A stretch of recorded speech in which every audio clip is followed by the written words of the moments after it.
7:50 de la mañana. Hace poco coincidí en Buenos Aires con mi querido Gabriel Ventas Gal, periodista, especialista en terrorismo islámico y experto en Medio Oriente.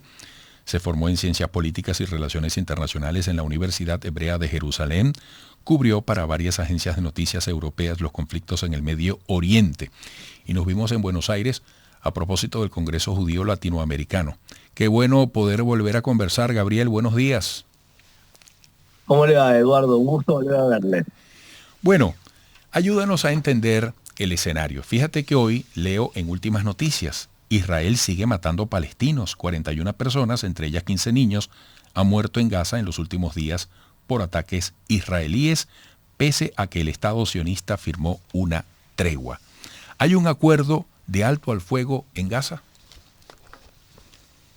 Hay un acuerdo de alto al fuego entre la Yihad Islámica e Israel debido a los sucesos ocurridos en las últimas horas. Evidentemente, si uno lee el diario de Últimas Noticias y ese titular, uno puede realmente quedar muy confundido, entre otras cosas por el número de muertos que dice. En Últimas Noticias no publican el titular que la mayoría de esos muertos fueron provocados por misiles disparados por la Yihad Islámica, donde hay imágenes que demuestran eso. Entonces, lamentablemente están confundiendo la audiencia con un titular así. Cuéntanos cómo analizar este escenario, cómo poner las cosas en su lugar.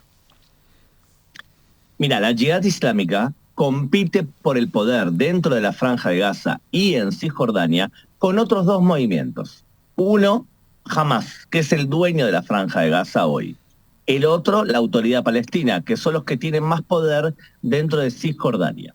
En Cisjordania, todo el tiempo la Autoridad Palestina e Israel colaboran para erradicar la amenaza de la Yihad Islámica y de Hamas, que son dos movimientos islamistas.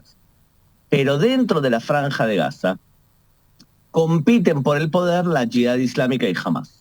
Lo que ocurrió fue que Israel atrapó al líder de la Yihad Islámica en Cisjordania, en Jenin, y la Yihad Islámica amenazó con tirar misiles contra tanques, contra autobuses israelíes civiles.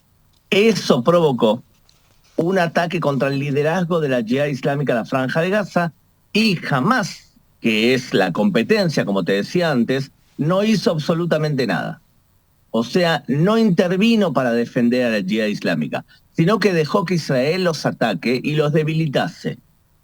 Después de 3 días de cohetes y de ataques mutuos, se llegó a un cese de fuego.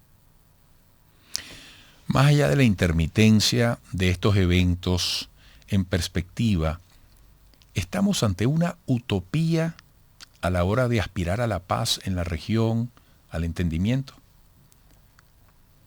Sí, y estamos en una utopía, Eduardo, porque lamentablemente para poder entender el Medio Oriente uno tiene que ser especialista en religión y especialmente especialista en Islam.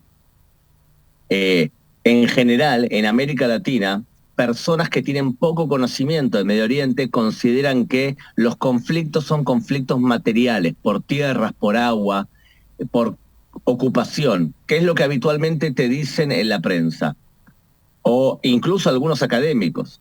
Lamentablemente, para hablar de Medio Oriente necesitas entender cómo funciona y cómo piensa el radicalismo islámico. El radicalismo islámico considera que no tiene derecho a existir ninguna entidad judía o cristiana independiente en Tierra Santa Islámica. No existe tal derecho. Y por lo tanto, algunos van a decir que para erradicar la amenaza de la cultura cristiana y judía hay que cortarle la cabeza a la víbora, por ejemplo, Al-Qaeda te va a decir algo así, o ISIS. En cambio, otros te van a decir, no, yo tengo un problema puntual dentro de Palestina y voy a erradicar toda presencia judía en la Tierra Santa Islámica. ¿Judíos y cristianos pueden vivir bajo el Islam según estos radicales? Sí, pagando un impuesto por cabeza muy pesado llamado jizya. Entonces, jamás la Yihad Islámica no aceptan ningún tipo de acuerdo con Israel en lo que tú llamas paz. Que entre paréntesis, paz es un concepto judeo-cristiano.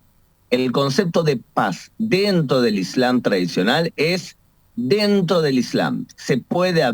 Puede existir un concepto de paz llamado en árabe sulha, o sea, perdón, en tanto que contra los no musulmanes uno puede firmar un acuerdo llamado UTNA, que es tregua, que es lo que tenemos ahora momentánea entre Israel y la Yihad Islámica. Bueno, Gabriel, muchísimas gracias. Siempre los minutos son insuficientes, pero muy importantes para intentar arropar este tema. Un fuerte abrazo, Gabriel. Hasta pronto. Gracias, Eduardo. Un abrazo. Gabriel Ventas Gal, periodista, especialista en terrorismo islámico y experto en Medio Oriente, se formó en Ciencias Políticas y Relaciones Internacionales en la Universidad Hebrea de Jerusalén, cubrió para varias agencias de noticias europeas los conflictos en el Medio Oriente, además incansable escritor. Volveremos.